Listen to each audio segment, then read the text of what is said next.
I'm gonna tell you a story. No, it's the story, and I think you're gonna like it, 'cause you're in it. Once upon a time, there weren't no time. That day, there weren't nobody but God, and God was all he needed.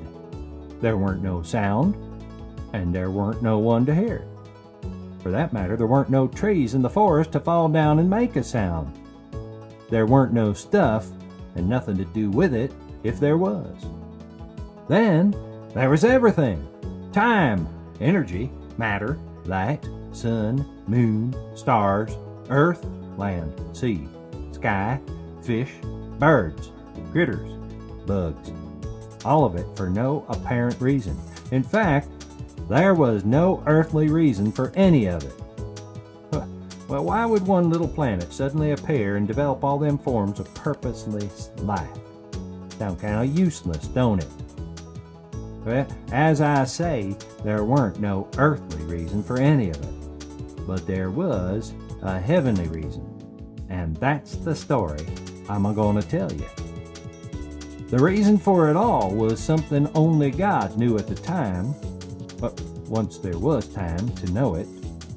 You see, God was a single, spiritual, self-sufficient entity, surrounded by angels, flanked by archangels, all of them worshiping, singing, serving night and day, if there had been such a thing as night, or day for that matter.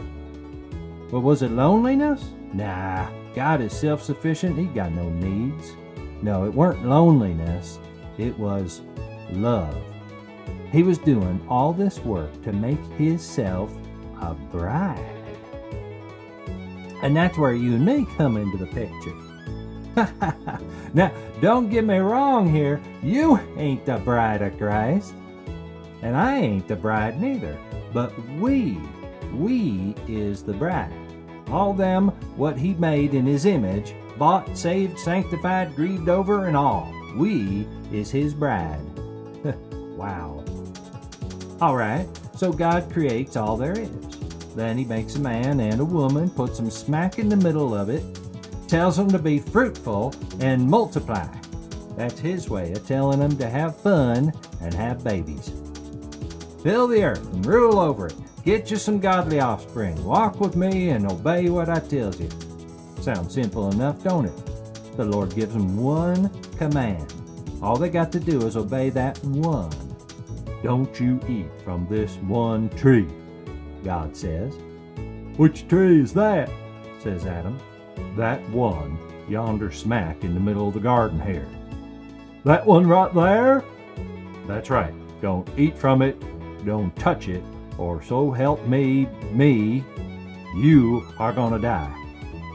Well, you know what happens when you tell a little child not to touch something.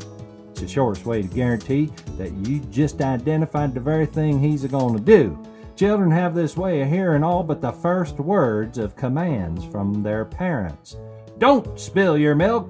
Don't tease your little brother. They say, got it. I heard you say, spill your milk. Tease your little brother. And having a heart so eager to please, I will follow your orders immediately. So the man and the woman spend the next week not doing their job of being fruitful and multiplying. Nope, they just stand there staring at that fruit. Know what the tree was? It was the knowledge of good and evil is what it was. Which actually it would have been no matter what it was, if you think about it. That's on account of God made Adam and Eve to know only good. But there's just something about the human spirit that can't leave well enough alone, and they just had to know what it was like to do something deathly dangerous, something evil, something to satisfy their sick curiosity. Well, they studied that fruit day and night for a week. Saw how good it looked. Beautiful, shiny. The longer they stared, the more they saw that it was better looking than any other fruit in the garden. Nothing satisfied anymore. It was not only beautiful, but it looked delicious. Juicy, ripe, perfect.